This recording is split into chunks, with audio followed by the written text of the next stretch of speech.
Ireland has never lacked martyrs. It has never lacked men and women who were willing to bleed, to suffer and die for their land.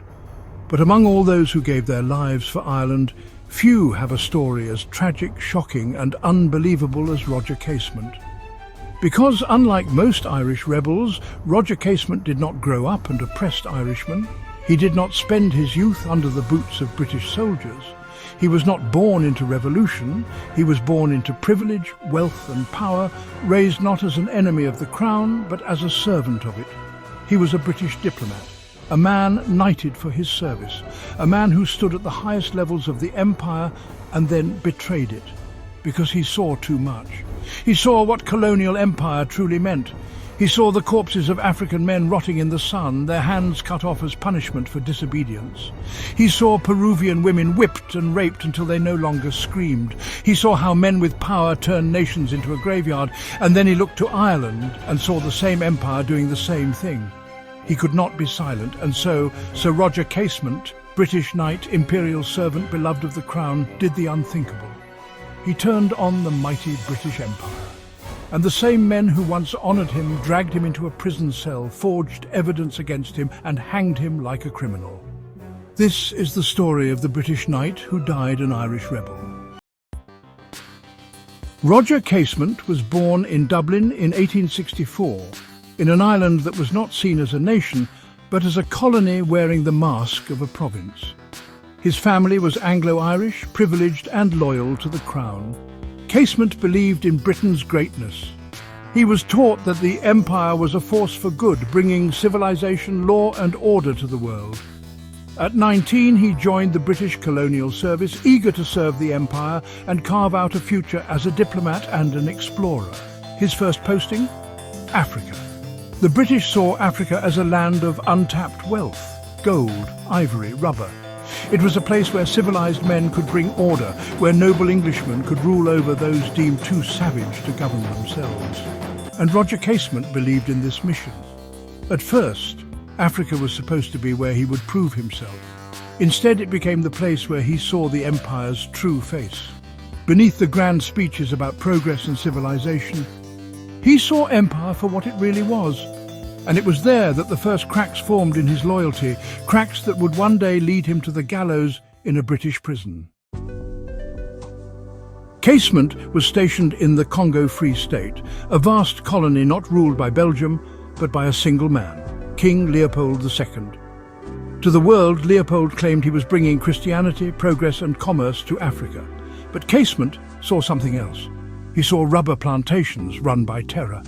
He saw men whipped with the infamous chicotte, a whip made of hippopotamus hide until their flesh peeled from their backs. He saw women chained together like livestock, their children stolen, their villages set ablaze. And worst of all, he saw the hands. Leopold's men had a simple rule. If a worker failed to meet their rubber quota, their hand was cut off as punishment. Casement witnessed baskets of severed hands being presented to Belgian officers, proof that quotas had been enforced. The British journalist Edie Morel, who later worked alongside Casement, wrote, "A father brings a basket of severed hands to his overseer. Proof that his village has obeyed orders. The hands belong to men, women and even children. Casement could not look away. This was not civilization, this was not progress, this was slavery, genocide, evil, and he was a witness." For years, Casement gathered evidence, hidden testimonies, secret photographs, smuggled reports. In 1904, he published the Casement Report, a damning exposé that shook the world.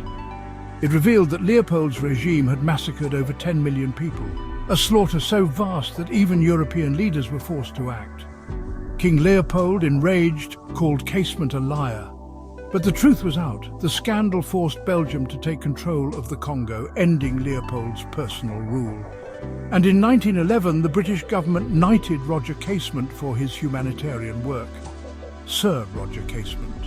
He could have stopped there. He could have lived as a celebrated British statesman, honoured for his courage. But something had already changed inside him. Because after the Congo, he began looking not at Belgium's crimes, but at Britain's. And what he saw horrified him even more. Roger Casement had exposed one genocide, But what he found in Peru convinced him that Britain was no different from Belgium.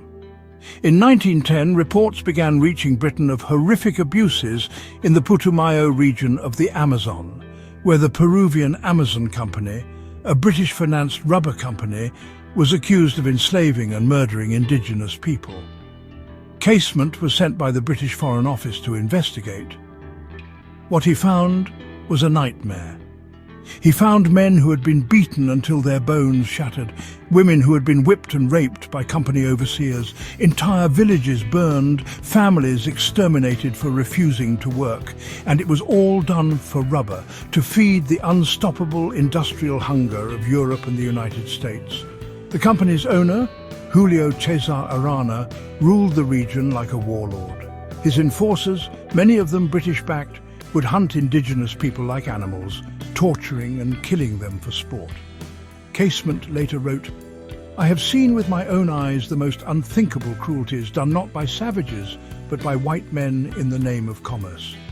His investigation revealed that at least 30,000 indigenous men, women and children had been enslaved, tortured or murdered in what was yet another forgotten genocide. And this time, Britain was implicated. In 1912, Casement published his findings, the Putumayo Report. But unlike in the Congo, where he had exposed another nation's crimes, this time he had exposed Britain's own hands in the bloodshed. The Peruvian Amazon Company was British-financed. Its investors were based in London. Its trade had been protected by British authorities. But Casement did not hold back. He called it a crime against humanity. He declared that Britain was just as guilty as Belgium. The report caused an international scandal. British Parliament was forced to hold hearings. Investors fled. Julio Cesar Arana was ruined. Once again, Casement had exposed empire for what it truly was. But there was one difference this time. The Congo had made him question Britain. Peru made him reject Britain. Because if an empire that claimed to be civilized could allow this level of horror to exist. Casement had spent years fighting for justice, for Africans, for indigenous people, for victims of colonial rule across the world. But he was still fighting within the system, still trying to reform the empire, still believing that if the British public knew the truth, they would demand change. Peru shattered that illusion. The British elites didn't care.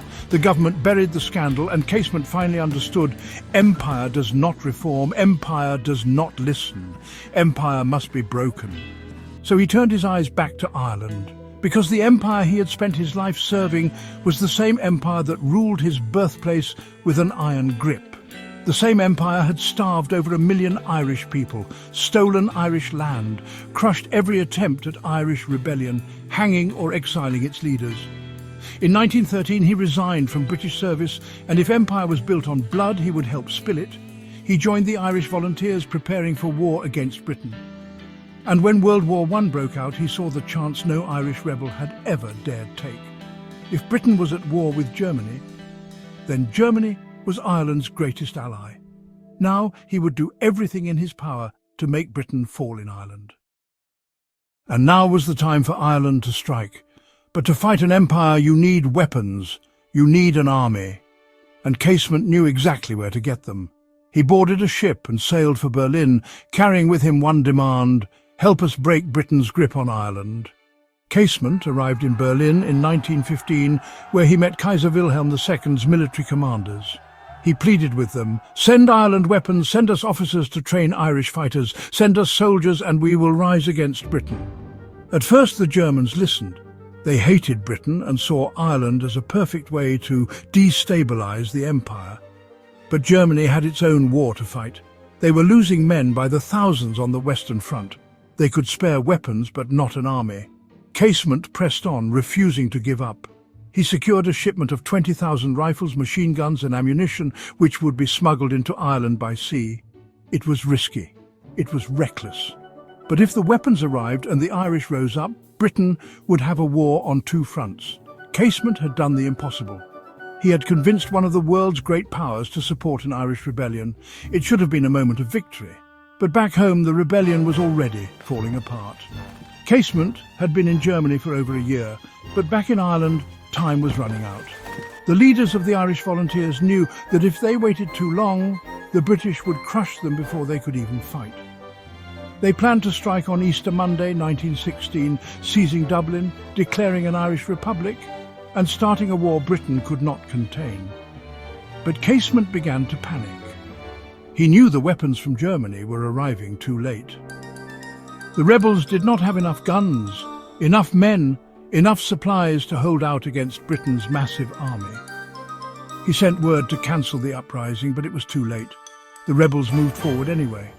On April 24, 1916, they seized key buildings in Dublin, raised the Irish flag, and declared Ireland a free nation. Britain's response was brutal. Cannons pounded Dublin into rubble. Machine guns tore through rebel strongholds. Within 6 days, the uprising was crushed. The leaders were arrested and executed, and Casement, still in Germany, knew that his time was running out. Casement was desperate. He could not stay in Germany while his country burned.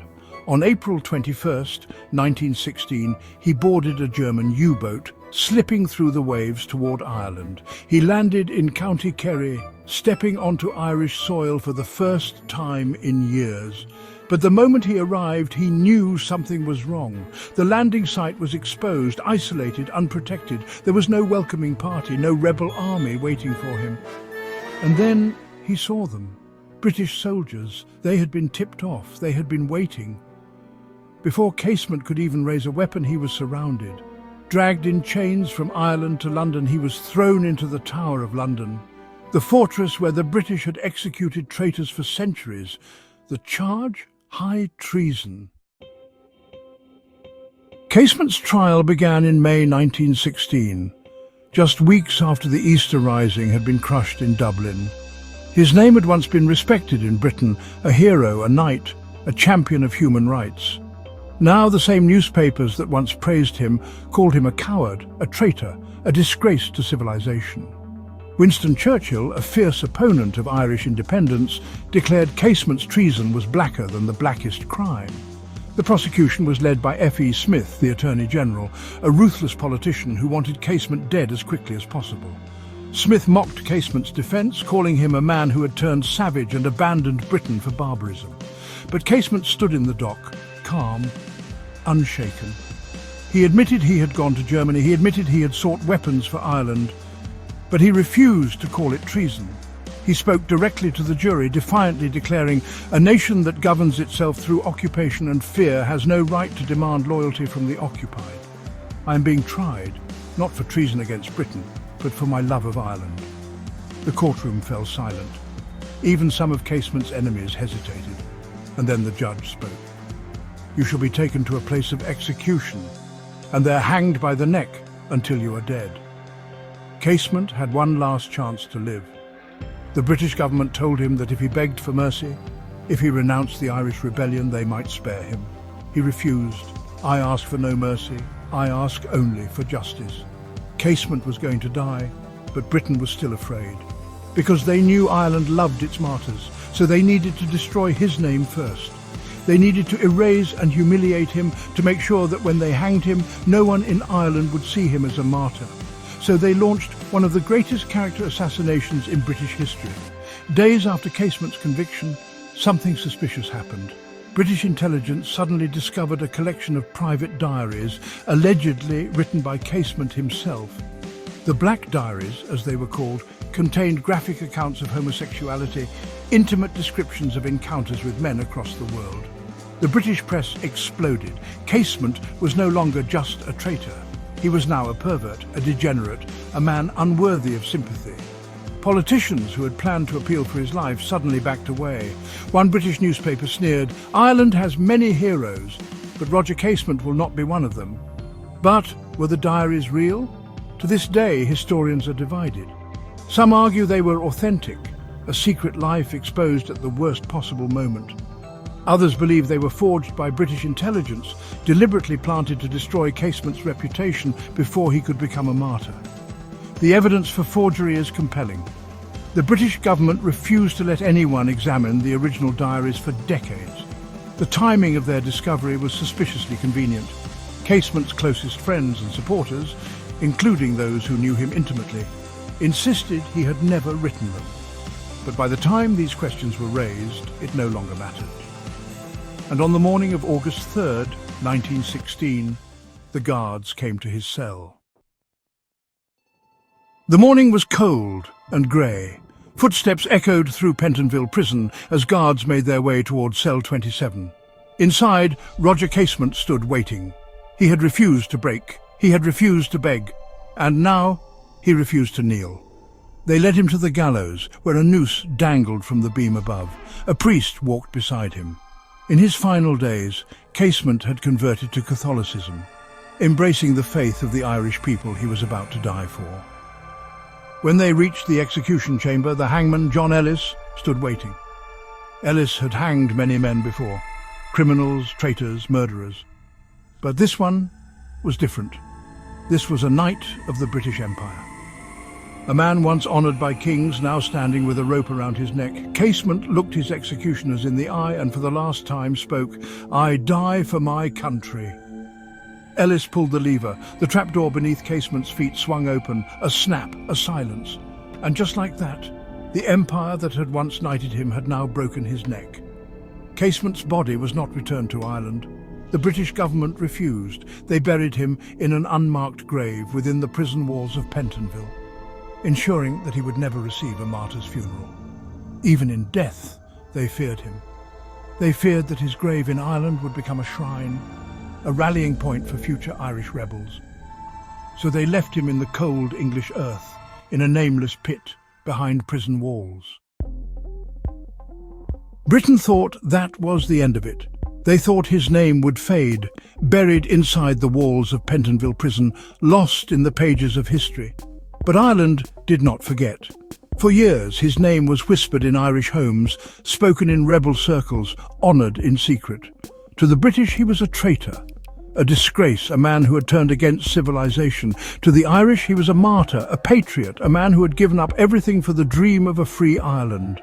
But his body still lay in foreign soil. Ireland wanted him back. And after nearly 50 years, the British were forced to let him go. In 1965, the Irish government formally requested that Britain return Casement's remains. At first, the British refused. Even decades after his death, they still feared his memory, but the pressure mounted. The world had changed. The British Empire was shrinking, crumbling, losing its colonies one by one, and in the end they had no choice. On February 23, 1965, Casement's remains were finally flown back to Dublin, draped in the Irish tricolour. A state funeral was held at Glasnevin Cemetery, where Ireland's greatest revolutionaries lay. The last surviving leader of the 1916 Easter Rising, Eamon de Valera, stood in the crowd, now an old man, his voice weak but his conviction unchanged. He had watched Casement die for the cause, and now, at last, Casement had come home. But even in death, Britain would not let Casement rest. They refused to let him be buried in Northern Ireland, fearing his grave would become a rallying point for Irish Republicans. So instead, he was laid to rest in Glasnevin Cemetery, Dublin, among the rebels, revolutionaries and freedom fighters of Ireland. At his funeral, Irish President Eamon de Valera stood before the nation and spoke. He was a soldier in Ireland's fight for freedom. He was the last to suffer execution for that cause. We pray that he may be the last to die. Tens of thousands of people attended. Casement had once been knighted by the King of England. Now he was buried as a hero of Ireland. More than a century has passed since Roger Casement was hanged, and yet the debate over his life and death still continues. Was he a hero or a traitor? Were the Black Diaries real, or a British forgery designed to destroy him?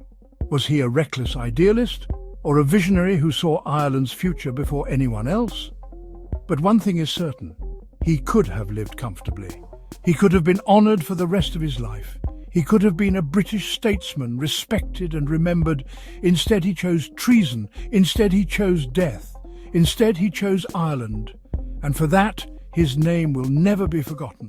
Casement was not just an Irish nationalist, he was one of the first international voices against colonialism. His work rippled far beyond Ireland, influencing Irish nationalists in the US and Argentina, Latin American activists fighting against colonial exploitation, Indian independence leaders like Gandhi and Subhas Chandra Bose, European anti-imperialists who saw him as an early voice against colonialism. He had seen empires rise and fall, and he had fought to bring one down. Even today, his life remains a warning to empires and an inspiration to those who resist them.